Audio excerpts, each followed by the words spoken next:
Most businesses don't fail because of a bad idea.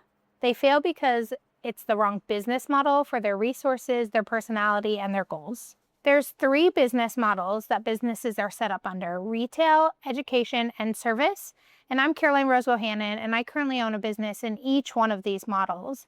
I own a retail store called The Rancher's Daughter in Kalispell, Montana, a service-based business called K Rose Company, where we do websites, logos, and marketing services, and an educational platform called Cattleman U, where we empower women to be involved in agriculture. Choosing the wrong business model can make business feel harder.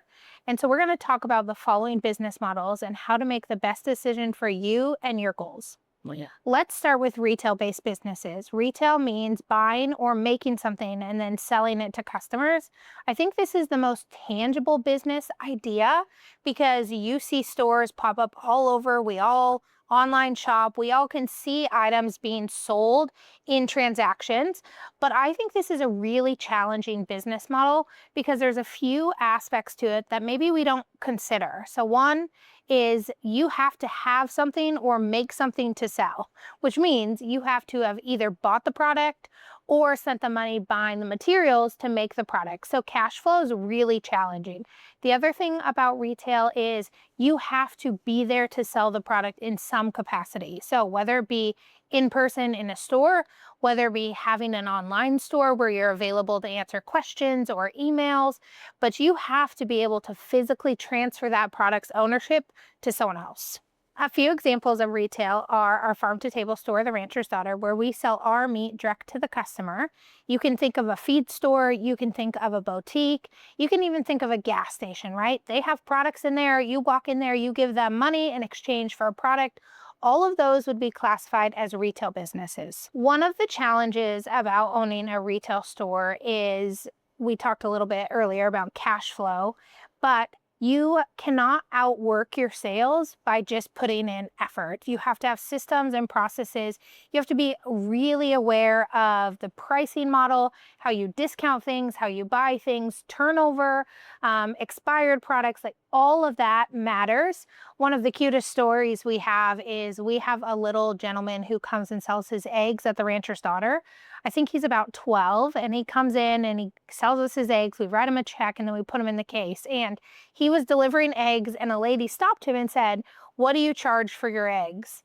And he told her, "I charge $4 a dozen, but they really mark them up around here." And the lady said, "Well, that's how businesses make money." And I thought, one, it was a good lesson for him. And I was really appreciative that the lady understood the model, but that's exactly what it is. You either buy it at a wholesale price and turn around and add value to it and mark it up, or you make it and add value to it and turn around and sell it to your customers at a profit. Now, that profit margin is not a flat 50%. You have sales, you have discounts, you have events, you have things that need to be moved. And so I think that's one of the really hard things about retail is knowing and managing that so you can have a successful business even while having the cash flow demands to continue to fill your shelves. Some of the pros and cons of retail is the traditional model of retail is a handshake business. So you have to be there to hand the product over to a customer and take the cash in exchange. And so when you lock up and close your doors, there is no sales happening. And for me, that is both a pro and a con, because I think there's nothing better than someone coming in, trying our family's meat for the first time, really loving the experience, and then telling us all about it. But also, that's a con because you work 4th of July, you work Christmas Eve, you work some of those days.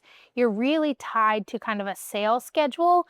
And when other people want to shop, might be the time when you wish you didn't have to be working. And so it's really important to think about that when you are considering starting a retail business. Owning and operating a retail business can be really tempting and can be kind of the first step for an entrepreneurial journey, but it's not as easy as it appears. And so if this is the business model that you choose, there are some things to think about because it can be a very demanding business for your schedule.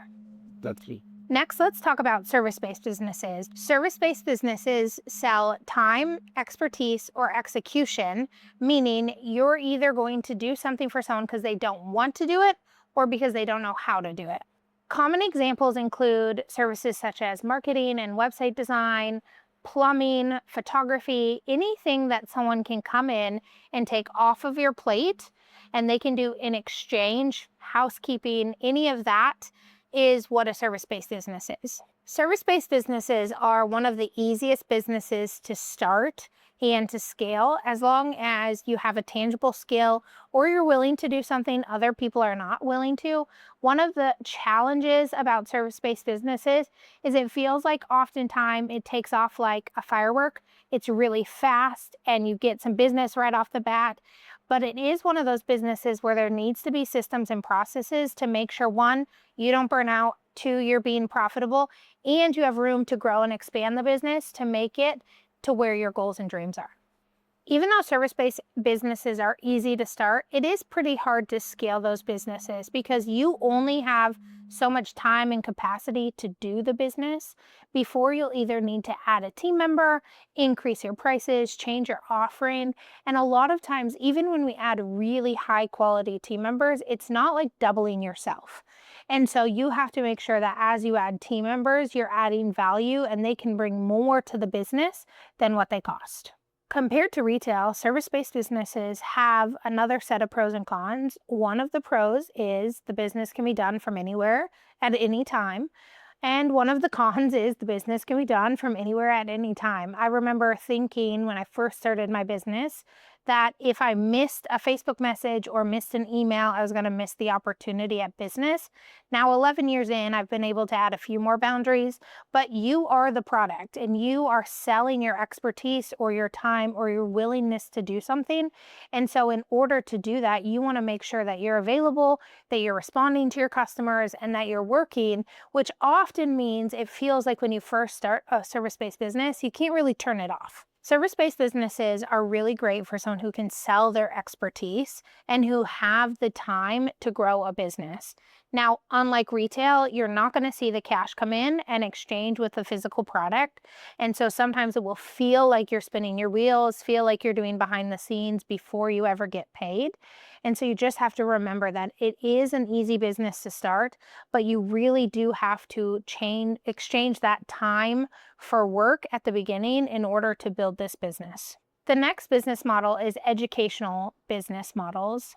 Educational business models are one of the most popular right now, but it is also one of the hardest to monetize. A few examples would be Cattleman U, podcasts, online mentorships, ranching for profit, anything to that nature where you are selling your expertise and you are training someone or building a community that they can join and follow along. A lot of times educational businesses don't stand alone. They have either a service-based or a retail component as well, because again, it is really hard to monetize. You can have a podcast with 100,000 downloads, and unless you're really cautious of ads or sponsors, something to that nature, you might be doing it all for free because we can get so much free education on the internet. And so this can be a really challenging business model, but it does have the ability to scale way beyond a service-based or a retail business when done correctly. One of the pros to having an educational business is the one-to-many model. So you can sell a course and you design it one time and you can sell it to thousands of people. As opposed to retail, you have one shirt, you sell to one person, and even service-based business, you respond to a call and you do one photo shoot for one person. And so when you think about education, that is one of the abilities to scale, is you can do something one time and you can turn it into evergreen content and sell it for years to come. One of the challenges of this business model is you have to figure out how to sell the skills and knowledge that you have to other people. And so it's really easy to think, hey, I know how to do X, Y, and Z. I'm going to teach it and people will pay for me. But what you have to do is be able to market yourself and be able to market that expertise and encourage people that they can also learn from you.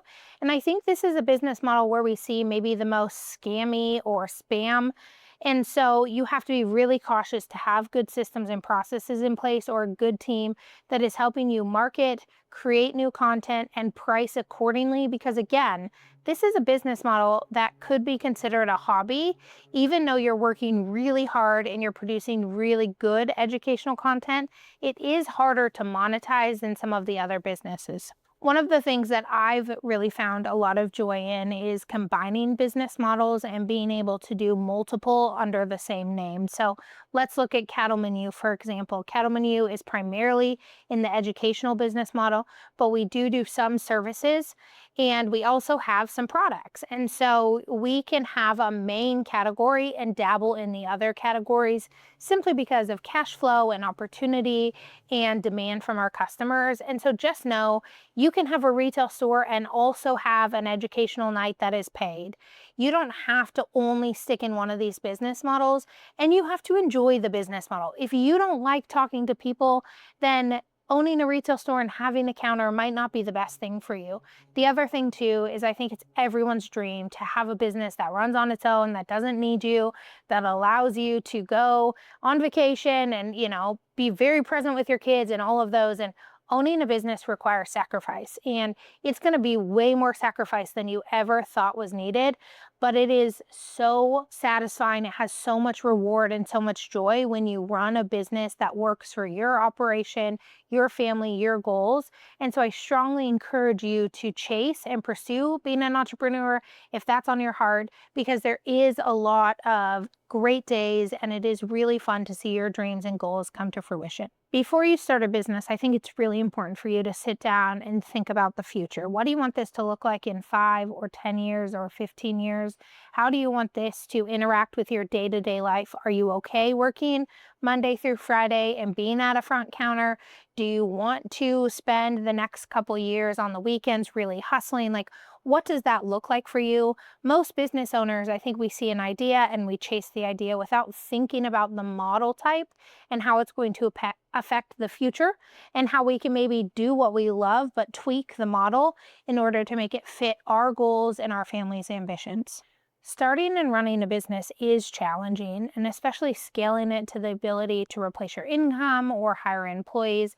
And this is exactly why we have Start to Scale, where it's an intensive, we sit together with a couple other business owners and we really go over business models, goals, financials.